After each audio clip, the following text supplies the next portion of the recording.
Clara tentou se mexer, mas o corpo respondeu apenas com uma dor surda e pulsante. A garganta ardia tanto que parecia conter brasas vivas. Ela começou a respirar mais rápido, e através do torpor, um som insistente e fraco se fez ouvir, um apito rítmico, monótono. Equipamentos médicos. Claro. Como não havia se lembrado? Estava na UTI. A consciência da situação a atingiu como uma onda gelada.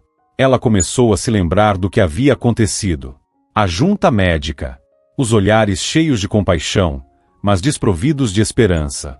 Infelizmente, fizemos o que foi possível, disse alguém. Nenhuma palavra de alento. Mas depois, surgiu uma esperança. Marcelo Moreira, o renomado neurocirurgião. Aquele mesmo cujos artigos ela lia na internet, cujas cirurgias pareciam saídas de um livro de ficção científica. Um médico, vindo de outra cidade, que soube do caso dela através de um blog médico. Com sinceridade, o neurocirurgião lhe ofereceu uma chance, e Clara agarrou-se a ela como alguém se agarra a uma tábua em alto mar. Voltando ao presente, ela tentou abrir os olhos, mas as pálpebras pareciam feitas de chumbo. Franziu a testa, concentrando-se. Contornos borrados de paredes brancas, bolsas de soro, a tela cintilante de um monitor ligado ao seu braço. E então, vozes preencheram o quarto. Pareciam distantes, como vindas de um sonho. Mas ela reconheceu. Era seu marido. E uma mulher. Mas quem? Clara reconheceu nitidamente a voz da sua cuidadora. O coração da Clara disparou no peito, não de dor, mas pela consciência da própria impotência. Você tem certeza de que tudo vai correr bem? Perguntou Maurício. A voz do marido soou anormalmente suave, quase melosa. Claro, respondeu Natália. Havia falsidade em sua voz, e aquilo quase fez Clara sentir náuseas. Os médicos disseram que ela só tem mais alguns dias, talvez até horas. Será que eles poderiam estar errados? Clara ficou imóvel, tentando não se entregar com nenhum movimento. A dor ficou em segundo plano, dando lugar a um medo gelado. Os amantes estavam esperando sua morte e praticamente tinham certeza de que ela morreria. Eu só não quero problemas, murmurou Maurício. Você sabe como eu odeio toda essa papelada. Testamento, herança.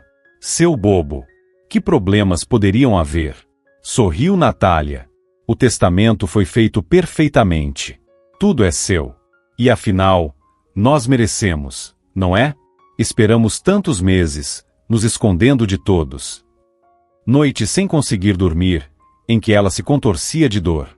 O olhar indiferente de Maurício e sua desculpa. Do que eles estavam falando? Pensou Clara, tentando se lembrar. Sim, era verdade.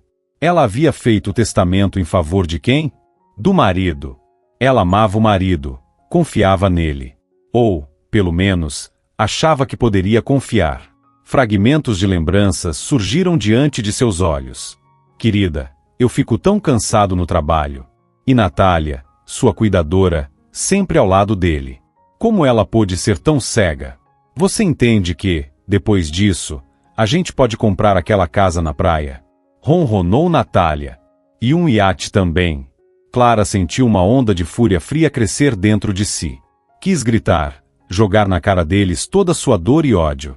Mas se conteve, fingindo-se de inerte. O silêncio pairou no ar. Somente os ruídos dos aparelhos preenchiam o ambiente. Depois, Maurício pigarreou. Certo, disse ele. Vamos dar mais uma olhada no testamento. Ver se todos os itens da herança estão certos. Ouviu-se o farfalhar de papéis. Clara aguçou os ouvidos. Onde ele está? Perguntou Maurício, com um tom de preocupação. Natália pareceu não entender. Estou perguntando, onde está o testamento? Eu dei para você, gaguejou Natália. Eu não peguei. Foi você quem estava com aquela pasta. Não. Eu tenho certeza de que entreguei para você. Estava na bolsa. Confere agora. Ouviu-se barulho de papel, chaves tilintando. Não está aqui, exclamou Natália. Maurício, tem certeza de que não deixou no carro? Ah, droga! Resmungou o marido. Claro, deve ter sido isso. Coloquei no pacote quando peguei as chaves. Já volto. Vou conferir agora. Não, espera. Interrompeu Natália. Você quer que alguém desconfie? Ficou maluco? E o que mais eu posso fazer? Retrucou Maurício. Sem o testamento, não vamos receber nada. Vai tudo para os parentes dela. Fala baixo. Cochichou Natália. Podem nos ouvir. Clara sentia o coração disparar no peito. O testamento havia sumido. Alguém o roubou? Será que ainda existia justiça neste mundo? Clara não indicou nenhum parente ao fazer o testamento. Eu verifiquei isso antes, disse Maurício, baixando a voz. Temos que encontrar o testamento. Vamos procurar mais uma vez, sugeriu Natália. Vai ver, a gente deixou passar alguma coisa. Procurar o quê? Tenho certeza de que alguém pegou debaixo do nosso nariz. Não fala besteira. Quem ia roubar um documento numa UTI? E eu lá me importo. Vou exigir que verifiquem tudo agora mesmo. Insistiu Maurício. Isso é roubo. Levaram um documento importante meu. Não é à toa que dizem, sem papel, você não é nada. Nesse momento, ele elevou a voz, chamando atenção. Onde estão os médicos? Que alguém venha aqui agora. Sumiu uma coisa muito importante. Ouviram-se passos apressados. A chefe da enfermagem entrou no quarto, seguida pelo médico de plantão. O que está acontecendo? Perguntou o doutor, franzindo a testa. Roubaram uma coisa da gente. Uma pasta com documentos da herança. Disparou Maurício. Um testamento? Estranhou o médico. De quem? Ora, não é meu. É da minha esposa, Clara Garcia. Respondeu Maurício. Apontando para a esposa, Maurício disse. Pegamos para conferir de novo, e desapareceu. Mas por que trazer documentos importantes para a UTI? Perguntou a chefe da enfermagem, confusa. Isso não é da sua conta, cortou o marido. Faça uma investigação, por favor. Por favor, acalme-se, tentou intervir o médico. Vamos resolver isso. Mas o mais importante agora é o estado da sua esposa. Que estado? Ela já virou um vegetal. Quase gritou Maurício. Onde está o meu testamento? Clara mal conseguia conter as lágrimas. Agora ela via o verdadeiro rosto do marido. E da amante, que por tanto tempo fingira ser apenas uma ajudante. Eles estavam apenas esperando sua morte. Sonhavam com seu dinheiro. Por isso, tanto Maurício quanto Natália não se importavam com a vida dela dali em diante. Acho melhor vocês saírem da sala, disse o médico com firmeza. Esse comportamento é inaceitável aqui. Eu não vou sair até encontrarem o que sumiu. Insistiu Maurício. O médico balançou a cabeça, inflexível.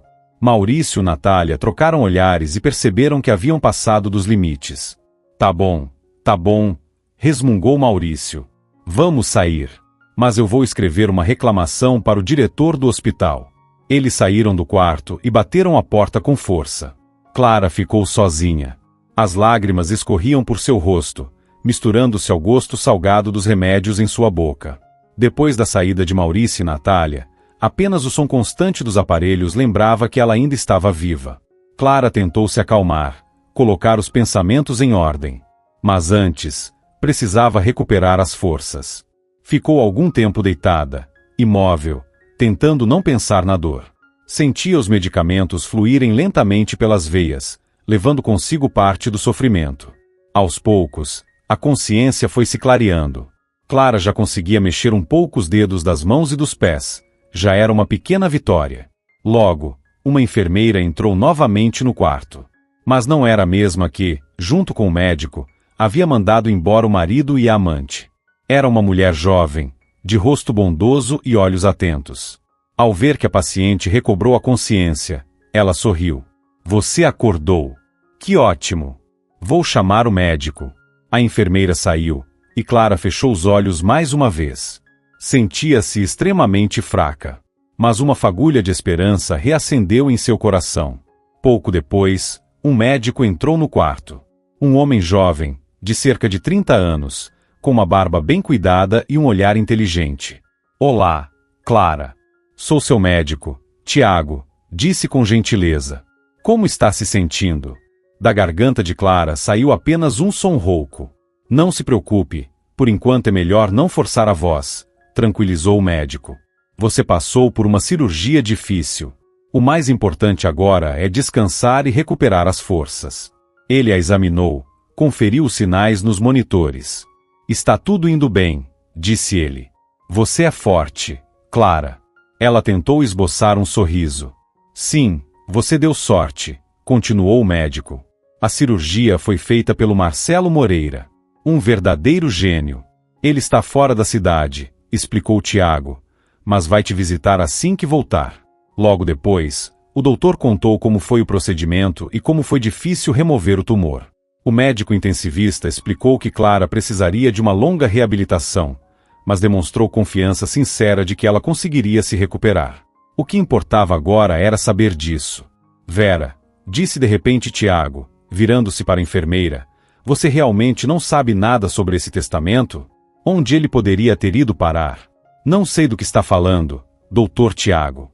Aconteceu alguma coisa. O marido da paciente fez um escândalo, explicou ele. Diz que roubaram um documento dele, de dentro do quarto. Vera sentiu um nó na garganta. De repente, se lembrou do filho, Davi, que tinha passado no hospital para pegar as chaves do apartamento. E o que você acha? Perguntou ela, tentando soar o mais natural possível. Não sei, respondeu Tiago, dando de ombros. Mas é tudo muito estranho. Você não viu ou ouviu nada? Ela balançou a cabeça. Não, doutor Tiago. Nada mesmo. Vera mentiu. Não era a primeira vez na vida, mas ela não sabia o que fazer. Ainda não conseguia acreditar que Davi pudesse ter pego o testamento. Ele era um bom menino, obediente, gentil. Mas crianças são tão curiosas. Talvez ele tivesse levado junto com outros papéis, sem saber. Não deveria contar nada ao doutor Tiago por enquanto. Ela precisava falar com o filho primeiro e entender o que realmente tinha acontecido. Não queria causar confusão sem ter certeza. E se estivesse acusando Davi injustamente? Entendido, disse Tiago, sem perceber o conflito que tomava conta de Vera. Mas se você lembrar ou ver qualquer coisa, me avise. É importante. Ele então se virou novamente para estudar os gráficos e indicadores. Vera permaneceu imóvel.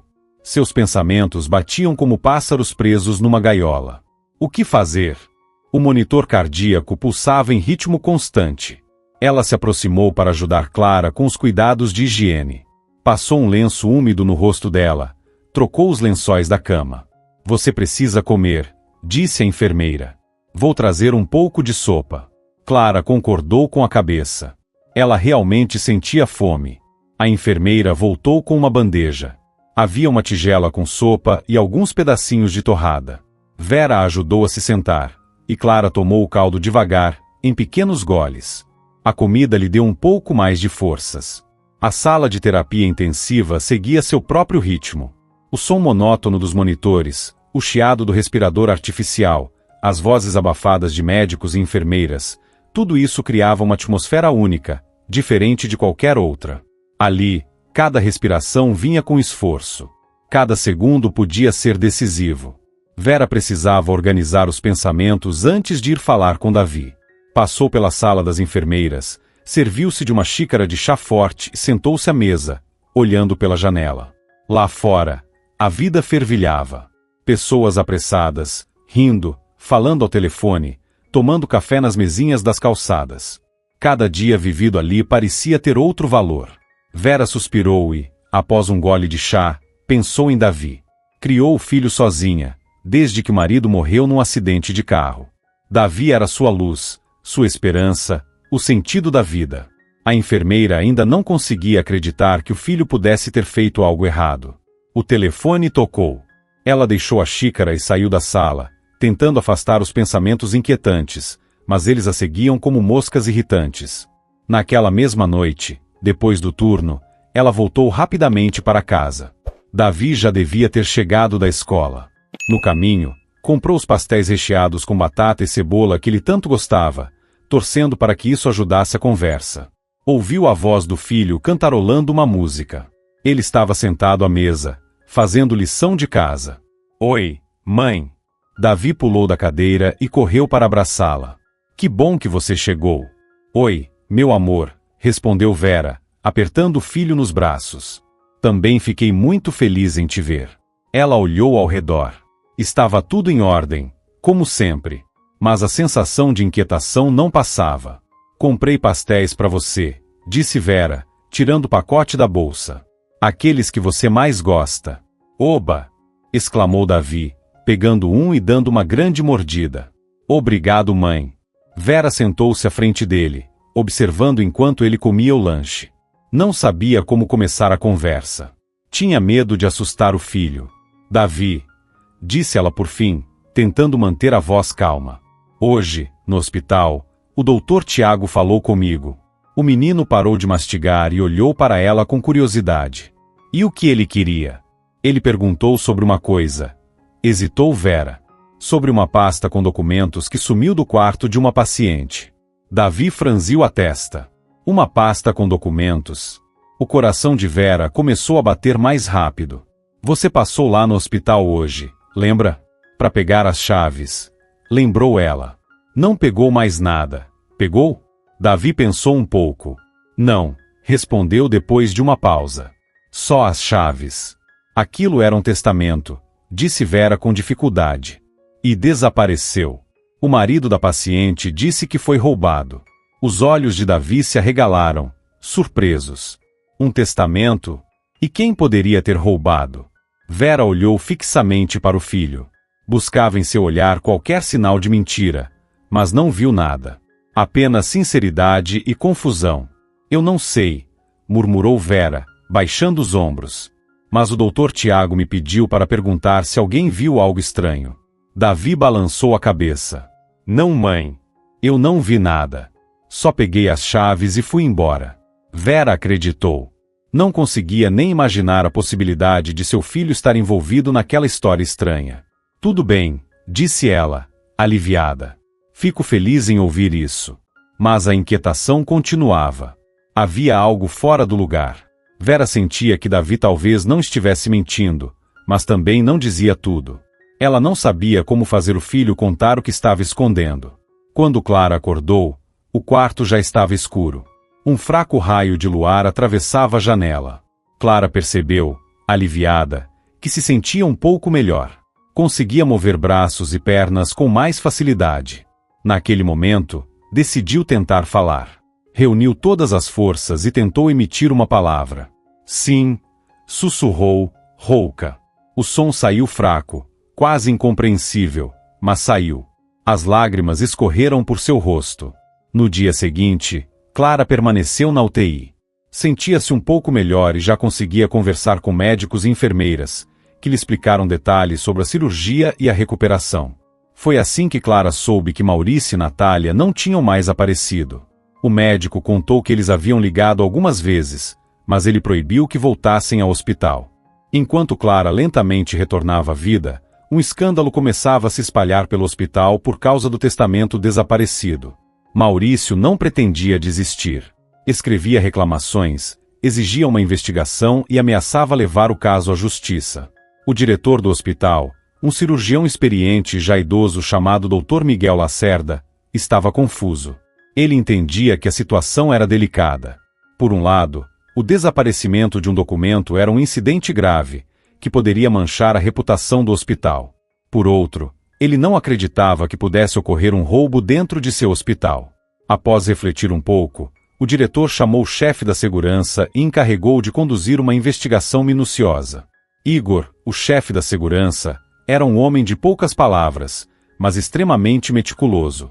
Começou entrevistando todos os funcionários que poderiam estar na UTI no momento do desaparecimento do documento.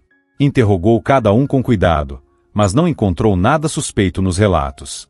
Tudo indicava que o testamento não havia sumido no quarto de Clara. Mas então, quem o teria roubado? E onde isso teria acontecido? Em seguida, Igor decidiu conversar com Maurício e Natália. Convidou os dois para seu escritório e os ouviu com atenção. Só queríamos verificar o testamento mais uma vez, explicou Maurício, garantir que todos os itens estavam de acordo com os nossos interesses. E vocês o deixaram no quarto? Perguntou Igor. Claro que não, exclamou Natália. O Maurício me entregou o documento quando saímos do carro. Eu coloquei na bolsa. Mas, Quando fomos olhar de novo, ele já não estava mais lá. Tem certeza de que não perdeu em algum lugar? Insistiu Igor. Absoluta, respondeu Maurício. Alguém o roubou. Roubaram o testamento da minha esposa. Igor Lacerda balançou a cabeça. Não acreditava em uma só palavra do casal. Ainda mais porque sabia muito bem. Clara estava se recuperando, e claramente, não corria risco de morte naquele momento. Escutem. Por que esse pânico todo por causa do testamento? Perguntou Igor com cautela. Não é possível recuperá-lo? Ou pegar uma cópia no arquivo do cartório? Pois é justamente esse o problema. Exclamou Maurício. Houve uma falha no cartório. O servidor caiu, tudo foi apagado, entende? Em outras palavras, o testamento desaparecido era o único exemplar. Entendo, murmurou Igor, balançando a cabeça. Tá certo. Vamos pensar no que pode ser feito. Alguns dias se passaram. Clara se recuperava lentamente. Já não fingia estar inconsciente, mas evitava ao máximo qualquer contato com Maurício e com a equipe do hospital. Sabia que precisava de tempo para pensar com calma e decidir o que faria a seguir. Mais tarde, o Dr. Tiago entrou no quarto. Naquele dia, o médico parecia cansado, mas seu olhar continuava gentil e atento. Como está se sentindo? Perguntou ele, sentando-se ao lado dela. Obrigada, respondeu Clara, tentando manter a calma na voz. Eu sei que está sendo um momento difícil, disse ele. Mas quero que saiba, estou sempre disposto a ouvir você e ajudar no que for possível. O tom sincero dele a tocou profundamente. Clara sentiu que podia confiar naquele homem. Doutor Tiago, eu preciso lhe contar uma coisa. Claro. Estou pronto para ouvir. Clara respirou fundo e então contou ao médico tudo sobre a conversa entre Maurício e Natália, sobre o testamento, sobre a herança, os aras da família e as lojas de antiguidades.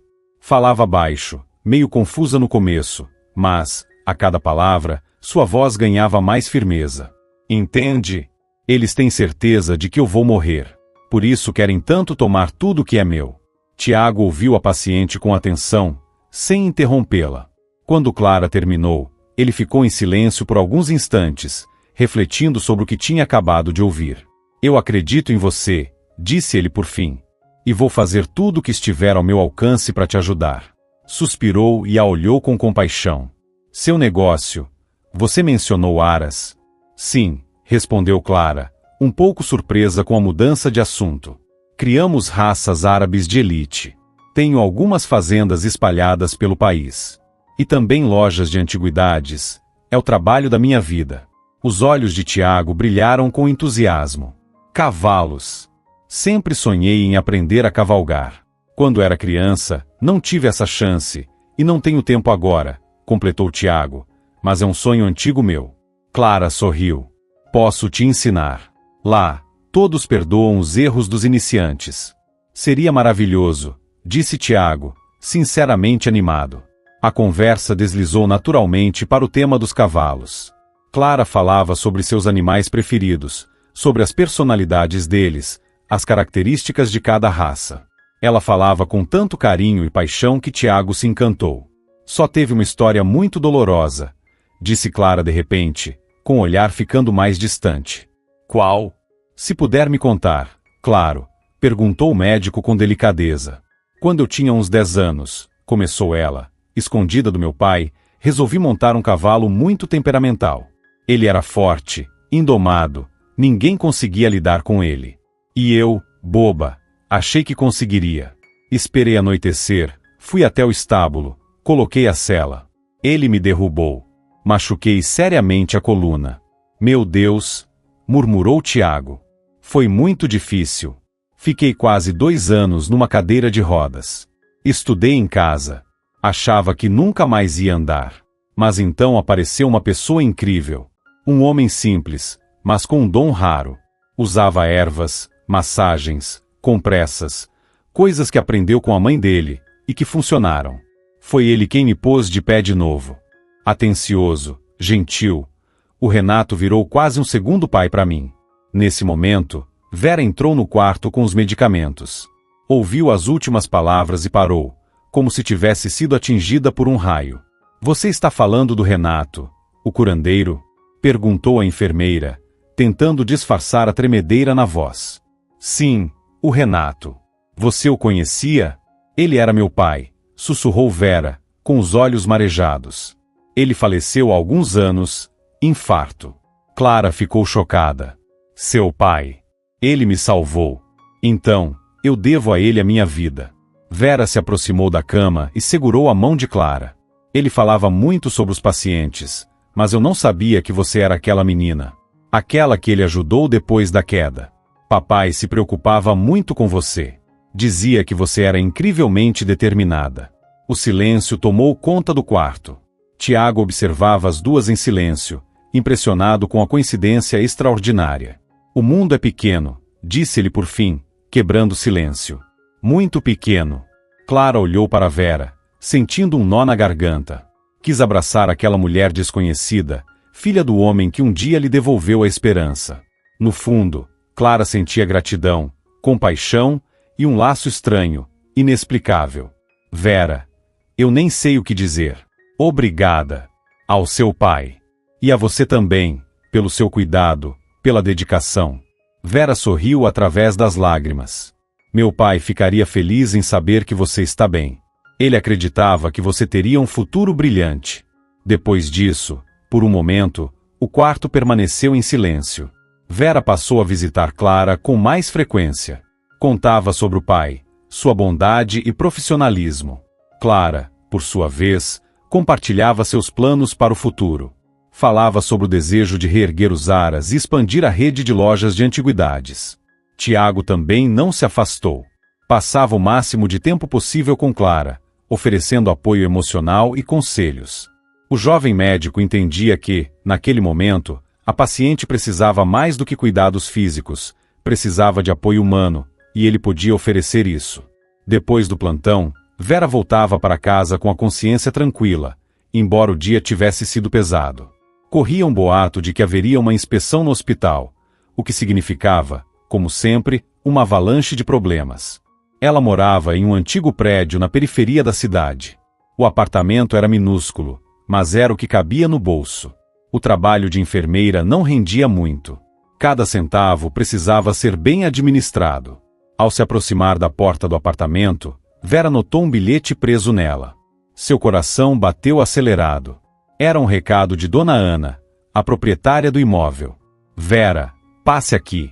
Precisamos conversar. É importante.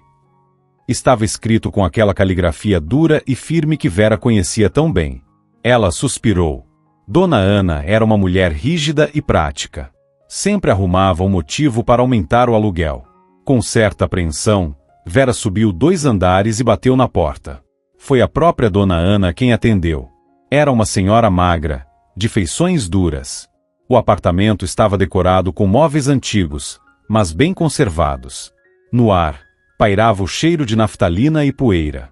Queria falar com você a respeito do aluguel, disse Dona Ana sem rodeios. Você sabe, a vida está ficando mais cara. Tudo está mais caro. Não posso mais alugar o apartamento pelo mesmo valor, disse Dona Ana. Vera sentiu um calafrio. Dona Ana, eu entendo, de verdade. Mas já pago o máximo que consigo. Tenho um filho pequeno. Trabalho como enfermeira. Simplesmente não posso pagar mais do que isso. Isso é problema seu, cortou a senhora com frieza. Eu também quero viver melhor, por isso sou obrigada a aumentar o aluguel em 30%. Vera perdeu o fôlego. 30% era uma quantia enorme para ela. Mas é muito, exclamou. Eu não vou conseguir arcar com isso. Então você vai ter que procurar outro lugar para morar. Já tenho alguns interessados, respondeu Dona Ana, sem emoção. Vera se levantou e sentiu as pernas fraquejarem. Para onde iria com Davi? Onde encontraria outro lugar pelo mesmo preço? Vou pensar, murmurou ao sair. Vou tentar resolver. De volta ao apartamento, ela se deixou cair numa cadeira, esgotada. Sentiu-se completamente impotente. Davi estava sentado à mesa, fazendo lição de casa. Naqueles momentos, ele parecia tão sério, concentrado, apesar da pouca idade. Mãe, por que você está tão triste? Perguntou ele, percebendo o estado da mãe. Vera tentou sorrir. Está tudo bem, meu amor. Só estou um pouco cansada. Mas você está sempre cansada, disse Davi. Você devia descansar mais. Vera abraçou o filho com força. Eu sei, querido. Eu vou tentar. Vera olhou para o rosto dele, tão familiar, tão amado. Ela precisava ser forte por causa do filho. Tinha a obrigação de encontrar uma saída para aquela situação. Davi, disse Vera, tentando soar o mais calma possível, você tem certeza de que não pegou nada lá no hospital? Tá falando daquele ricaço que não quis me pagar depois que lavei o carro dele? Respondeu o menino com naturalidade. Como assim? Você tá lavando carros? Vera se surpreendeu. Davi ficou vermelho. Sim. É que eu tô juntando dinheiro para comprar umas peças pro avião. Que avião? Perguntou Vera, espantada. Ah, mãe, eu te falei. Quero montar meu próprio aeromodelo. Preciso das peças, e elas são caras. Então comecei a fazer uns bicos. É pro clube de aeromodelismo. Me inscrevi há pouco tempo. O professor disse que eu tenho talento para essas coisas de mecanismo. Vera ficou sem palavras. Sempre achou que Davi só brincava com os amigos depois da escola. Nunca imaginou que estivesse envolvido com algo assim. Mas você não devia fazer isso. Exclamou Vera. Você ainda é muito novo. Seu foco tem que ser estudar, não trabalhar. Mas mãe, eu só queria te ajudar. Eu sei que tá sendo difícil para você. Você vive cansada. Vera o abraçou com força, apertando-o contra o peito. Tão pequeno, e já entendia tanta coisa. Meu amor, sussurrou ela, antes de tudo, você precisa cuidar de você mesmo. Eu vou dar um jeito. E o testamento? Perguntou Davi, olhando para ela. Você ainda acha que fui eu que peguei? Não sei, Davi, respondeu Vera, com honestidade. Só quero descobrir o que realmente aconteceu. O menino encheu o peito de ar e disse. Fui eu que peguei. Vera se afastou e olhou para o filho, surpresa. Por que você fez isso? Eu queria dar uma lição naquele ricaço. Respondeu Davi de uma vez só. Ele é tão metido. Chegou com aquele carrão, nem agradeceu, e ainda se recusou a me pagar pela lavagem. Eu vi quando ele levou aquele pacote com papéis para o hospital e deixou em cima do banco, perto da recepção. Aí eu pensei, vou pegar, para ele aprender a respeitar os outros. Vera ficou sem fôlego. Então era verdade. Seu filho havia pegado o testamento de Clara, e tudo por raiva de Maurício. Davi, você tem ideia do que fez? Isso é grave, é crime, exclamou ela. Mas eu não sabia que era tão sério. Eu só queria assustar ele um pouco. Tentou se justificar o menino. Vera o abraçou com força. No fundo, entendia. Ele não queria causar mal a ninguém. Só queria protegê-la. Davi, você precisa devolver essa pasta. Isso é muito importante. Como você não entende? Tá bom, eu devolvo, prometeu Davi. Amanhã de manhã, eu levo até a recepção e deixo com a enfermeira de plantão. A pequena casa de Vera cheirava a comida recém-preparada. No ar, uma mistura de batata frita, sabão em pó e desinfetante barato, que ela usava para disfarçar, ao menos um pouco, o cheiro de mofo nas paredes. Os papéis de parede floridos, um dia vivos em cores, agora estavam desbotados e descascando, revelando o reboco acinzentado por baixo. Nas paredes, fotos em moldura simples. Vera e o marido, jovens, felizes. Davi ainda pequeno, dando seus primeiros passos. O retrato de Renato, o curandeiro que ajudava as pessoas com seus conhecimentos em ervas e tratamentos naturais, exibia um sorriso gentil e um olhar sábio. Essas imagens eram o único enfeite da casa, pequenos refúgios de calor e lembrança. A mobília veio dos antigos moradores. O sofá velho, com as molas afundadas, estava coberto com uma manta para esconder os defeitos. O guarda-roupa rangia cada vez que era aberto. Uma das pernas da mesa vivia bamba. O único móvel novo era a escrivaninha de computador de Davi, simples e funcional, mas, para ele, era uma verdadeira oficina.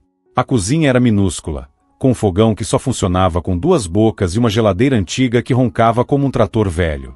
Mesmo assim, Vera conseguia preparar ali refeições saborosas e nutritivas. Apesar de todos os defeitos, Ela amava aquele apartamento. Era sua fortaleza, o lugar onde se sentia segura. Ali, Vera criava o filho, compartilhava com ele as alegrias e as tristezas. Ela olhou para Davi, que brincava com seu jogo de montar, e sentiu o coração apertar. No fundo, Vera não sabia o que fazer. Como conseguiria pagar um aluguel mais alto? E onde iriam morar se fossem despejados? Ela sabia que precisava encontrar uma saída urgente para aquela situação. Mas o que podia fazer? Os pensamentos sobre o testamento desaparecido e a confissão de Davi não saíam de sua cabeça. Sabia que o documento precisava ser devolvido. Mas como? E será que devia contar tudo para o Dr. Tiago? Se fizesse isso, todos no hospital saberiam que Vera havia criado um filho que roubou. Ela se sentia encurralada, como se problemas demais estivessem caindo sobre seus ombros frágeis. Às vezes, sentia vontade de se esconder, fugir de tudo aquilo. Mas sabia que não podia. Vera tinha um filho que amava profundamente. E por ele, ela precisava ser forte. Enquanto isso, Maurício estava sentado no carro, batucando os dedos com impaciência. Natália, como sempre, estava ao seu lado, tentando acalmá-lo. E aí? O que aquele notário inútil disse? Perguntou Maurício. Natália suspirou, desanimada. O Dr. Érico disse que não pode vir agora. Foi visitar os pais em outro estado. Prometeu que vai cuidar disso assim que voltar. Como assim que voltar? Eu não posso esperar. Eu preciso desse testamento o quanto antes. Maurício estava fora de si de raiva. Natália se aproximou dele e o abraçou pelos ombros. Querido, calma. Vai dar tudo certo. Vamos pensar em alguma coisa. Talvez a gente devesse pressionar aquele médico. Acho que esse Tiago está interessado na Clara. E se ele souber de algo sobre o testamento desaparecido? Você acha? Maurício ficou pensativo. Bom, talvez seja uma ideia. Mas a gente precisa agir com cuidado. Ele é médico, pode desconfiar de alguma coisa logo de cara. Não se preocupe, sussurrou Natália. Eu sei como falar com ele. Sei convencer as pessoas. Maurício se afastou dela e pegou o telefone. Não. Eu vou ligar de novo pro notário. Vai que ele consegue fazer alguma coisa. Começou a discar o número com pressa. Depois de alguns toques, o notário atendeu. Boa noite, Maurício. Aconteceu alguma coisa? Boa noite. Aconteceu, sim. Como o senhor já sabe, sumiu um documento importante, o testamento de Clara Garcia. A gente precisa muito recuperar isso com urgência. Entendo sua preocupação. Mas, como já disse antes, estou longe da cidade. Não posso ajudar vocês agora. A recuperação de documentos de herança é um processo complicado e exige muitos trâmites legais. Podemos apenas confirmar nossa vontade, insistiu Maurício. Infelizmente, nesse caso, isso não é possível. É necessário o comparecimento pessoal de todas as partes. Além disso, é preciso comprovar a capacidade legal da Clara Garcia. E no estado atual dela, isso é inviável. Maurício estava furioso.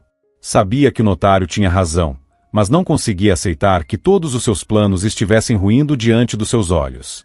Quando exatamente o senhor volta? Perguntou ele, tentando esconder a irritação na voz. Daqui a alguns dias. No fim da próxima semana, estarei de volta à cidade. Assim que possível, entrarei em contato para começarmos o processo de recuperação, respondeu o notário. Tudo bem.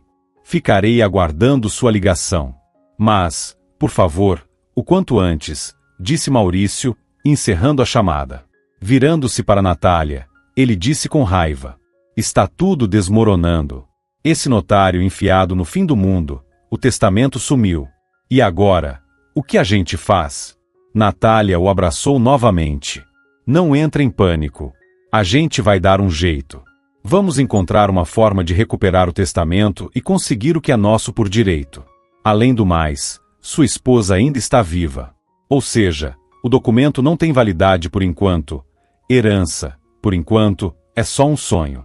Na casa de Vera, ela não conseguiu pregar os olhos a noite toda. A consciência pesava. O medo pelo filho e a angústia por Clara não lhe davam paz. Ela decidiu que, logo pela manhã, entregaria a pasta com o testamento à paciente. Precisava contar a verdade e deixar que Clara decidisse o que fazer com aquilo. Vera colocou os documentos dentro de um envelope, reunindo coragem, entrou na UTI. O silêncio, quebrado apenas pelos bips dos monitores, aumentava ainda mais a tensão. Ela se aproximou do balcão da enfermaria. Eva, uma jovem enfermeira, estava sentada com os olhos vermelhos, curvada sobre a mesa. O que aconteceu? Perguntou Vera, sentindo um arrepio. Eva levantou o olhar, assustada. Vera, a Clara piorou. Parada cardíaca. O doutor Tiago está com ela. Vera correu para o quarto.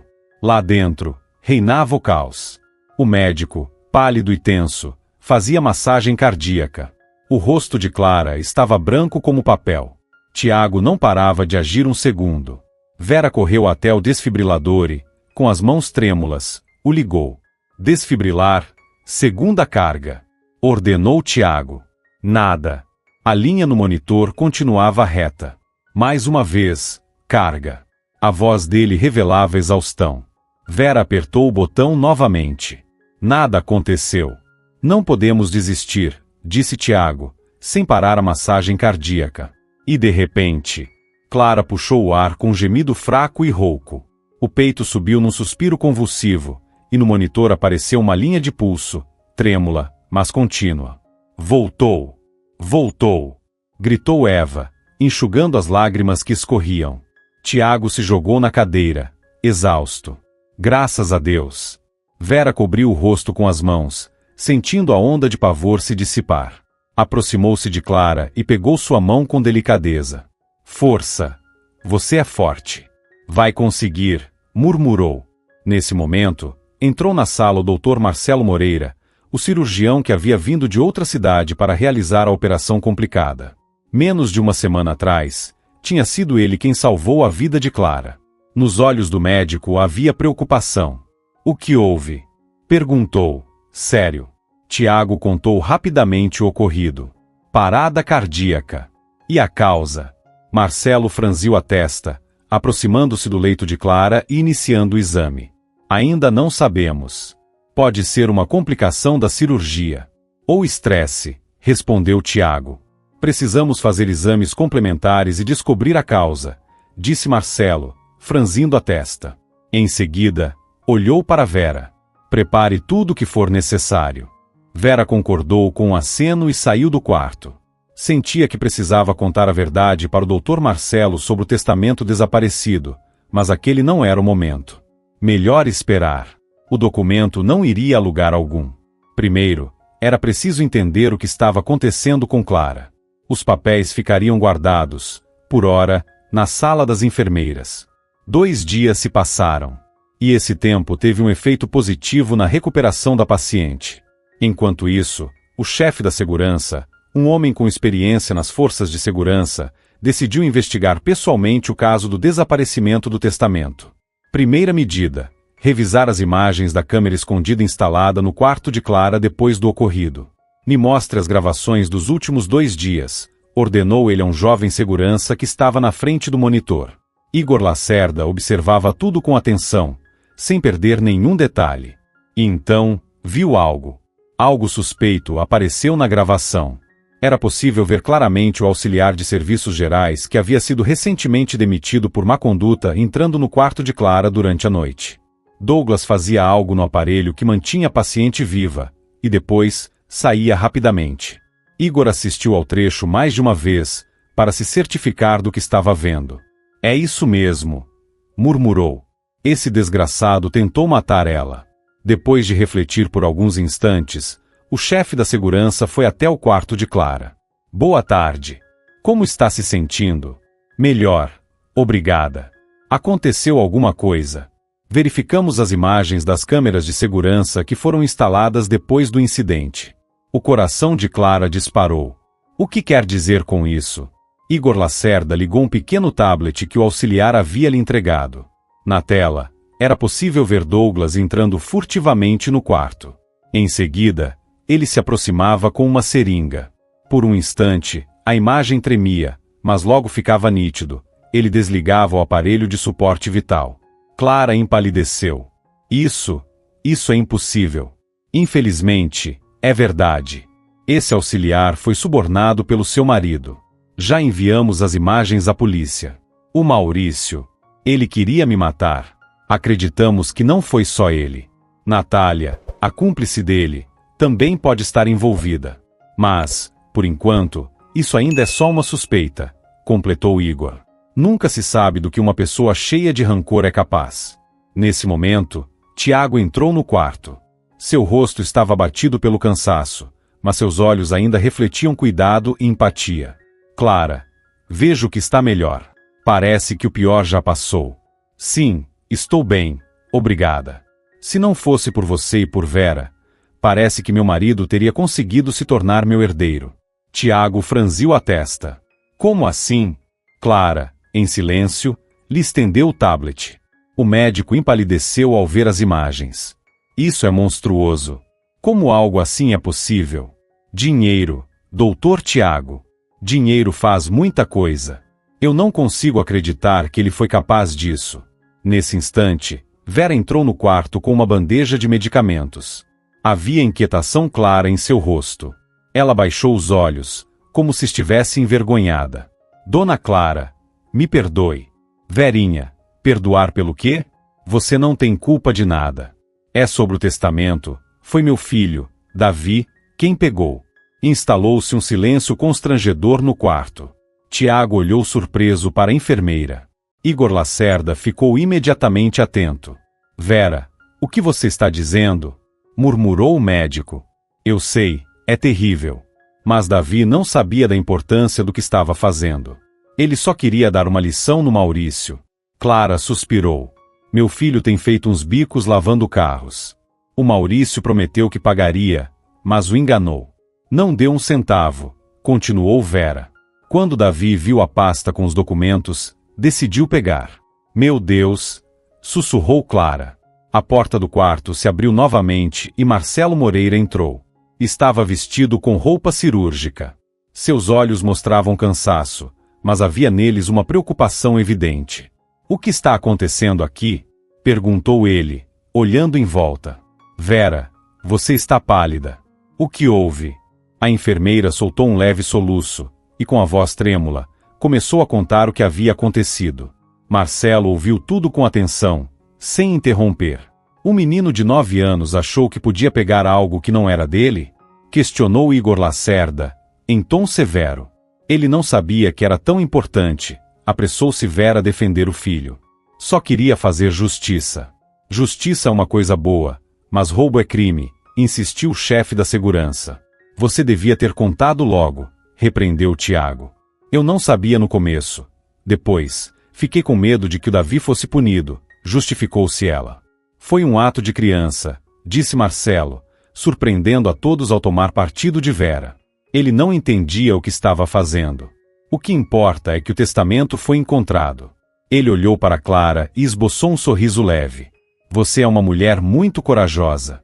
E seu filho é um verdadeiro herói. Só queria proteger o que achava justo. Na minha opinião, isso é algo digno de respeito. Vera corou, sem saber onde esconder o rosto. Foi bom ouvir aquelas palavras vindas de Marcelo Moreira. Ela sempre o admirou, pela competência, pela bondade. Marcelo concluiu, com calma. Enfim, não vamos tirar conclusões precipitadas. Vera, eu sei que você é uma pessoa honesta e correta. Se seu filho agiu errado, com certeza teve os motivos dele. O médico então se virou para Clara. Tenho certeza de que a Vera devolverá o testamento assim que for possível. Eu já devolvi, sussurrou Clara. Está sobre a mesa, na sala das enfermeiras. Muito bem, concordou Igor Lacerda. O clima no quarto se suavizou. Clara olhou para Vera. Não se preocupe tanto. Eu entendo. Seu filho só queria fazer o que achava certo. O importante é que ele entenda que pegar o que não é dele é errado. Ele já entendeu, disse Vera, com a voz embargada. Conversamos sobre isso. Que bom. E o que ele queria comprar com aquele dinheiro? Peças, respondeu Vera, com um leve sorriso. Peças para montar um aeromodelo. Ele sonha em construir o próprio avião. Clara sorriu. Que interessante, disse Clara. Sempre gostei de tecnologia. Quem sabe eu possa ajudar o Davi? Vera olhou surpresa para a paciente. A senhora? Claro. Tenho alguns contatos. Posso conseguir as peças de que seu filho precisa. Eu nem sei como agradecer. Verinha, não precisa. Só me ajude a ficar de pé o quanto antes, depois de tudo isso, disse Clara, sorrindo. O quarto ficou em silêncio por alguns segundos. Tiago se aproximou da cama de Clara. Está se sentindo pior depois de todas essas notícias? Pelo contrário. Estou melhor. Obrigada. Você me salvou. Só fiz meu trabalho. Mas fico feliz que tenha dado tudo certo. Não, foi mais do que só trabalho, respondeu Clara. Você me devolveu a fé nas pessoas. O médico sorriu e deixou o quarto. Sozinha por um instante, Clara ficou pensativa. Sua vida, antes estável e bem-sucedida como empresária, havia mudado completamente. Descobrir a verdade sobre o marido, sobreviver a uma tentativa de assassinato. E ao mesmo tempo, parecia ter encontrado novos amigos. Vera, Tiago, Marcelo Moreira. Essas pessoas haviam se tornado pequenos feixes de luz em meio à escuridão que tomava conta da sua vida. Enquanto isso, no corredor, Marcelo Moreira alcançou Vera e tocou levemente em sua mão. Vera, espere, disse o médico. Ela parou. Quero agradecer pela sua honestidade, disse ele com sinceridade. E também queria te convidar para tomar um café, quando tiver um tempinho livre. Vera ficou paralisada. Marcelo Moreira estava convidando para um encontro? Ela mal podia acreditar. Eu nem sei o que dizer, murmurou. Só diga sim. Isso já basta para mim, sorriu ele. Sim, sussurrou Vera, olhando diretamente nos olhos dele. Eu aceito. Marcelo sorriu de volta. Ótimo. Então eu te telefono. Ele lançou mais um olhar para ela e seguiu pelo corredor. Vera ficou parada ali, sem acreditar no que tinha acabado de acontecer. Parecia que seus desejos mais secretos finalmente estavam se realizando. O amor pairava no ar como o perfume suave de um frasco caro. Era impossível não perceber o clima que nascia entre ela e Marcelo, uma simpatia tímida, mas que crescia com leveza e verdade. E ela sabia, essa história merecia, sim, um final feliz. 2 semanas se passaram. Clara seguia em recuperação. Com a ajuda de Tiago, ela deu seus primeiros passos após o período de imobilidade. Sem pressa, Clara, dizia Tiago, apoiando-a com cuidado. Um passo de cada vez, e logo você vai estar dançando como no baile da escola. Clara sorriu. Definitivamente, ela gostava do senso de humor dele, e do otimismo também. Enquanto isso, entre a enfermeira e o Marcelo transferido temporariamente para o hospital, nasceu um romance intenso. Passavam todo o tempo livre juntos. Marcelo se encantava com a beleza de Vera, sua força interior e o amor que tinha pelo filho. Você é incrível. Passou por tanta coisa e ainda assim continua doce, generosa. E você é um milagre, respondeu Vera, abraçando-o. Eu nunca imaginei que poderia amar de novo. Pouco tempo depois, Marcelo a convidou para se mudar com ele para sua cidade e trabalhar em sua clínica. Vera aceitou. Sabia que aquela era a chance de recomeçar a vida. Logo após a recuperação de Clara, os amantes azarados foram presos. Maurício e Natália foram formalmente acusados de tentativa de assassinato e fraude, e enfrentariam uma longa pena de prisão. Chegou, então, o dia da alta de Clara. Ela estava parada na porta do hospital, com um buquê de rosas brancas nas mãos, um presente de Tiago. E então, pronta para a nova vida? Perguntou ele, sorrindo. Prontíssima, respondeu ela, olhando nos olhos dele. De repente, Tiago tirou do bolso uma caixinha de veludo e a estendeu para ela. Quer se casar comigo? Clara começou a chorar de felicidade. Sim, é claro que sim, disse, abraçando Tiago com força. Foi decidido que os 2 casais se casariam na mesma semana. Vera e Marcelo fariam a cerimônia em sua cidade natal, e poucos dias depois, Clara e Tiago selariam a união em uma celebração simples e íntima. Algum tempo antes, Clara havia queimado na lareira o Antigo Testamento que um dia transferia todos os seus bens para Maurício. Queria deixar o passado para trás e começar, de fato, uma nova vida. Quanto a Davi, Ele finalmente lançou seu modelo de avião no céu, construído com suas próprias mãos. O voo de teste aconteceu bem ali, sobre os campos do Aras de Clara. No céu, o pequeno avião simbolizava a nova vida que começavam, cheia de esperança e felicidade. Clara e Tiago, de mãos dadas, observavam o voo e sorriam. Em seus corações, reinavam o amor e a gratidão. Sabiam que tudo de ruim havia ficado para trás. E que o futuro reservava apenas luz. É tão bom, sussurrou Clara, encostando-se em Tiago. É meu amor, respondeu ele, beijando-a. Agora vai dar tudo certo. Sempre. Nos raios dourados do pôr do sol, o Aras parecia um lugar encantado. Os cavalos pastavam tranquilos no campo, e os pássaros cantavam suas melodias. Se você gostou dessa história, fico muito feliz com seu apoio clicando no botão de curtir. É só um clique para você, mas para mim, significa muito. Muito obrigado, e até a próxima!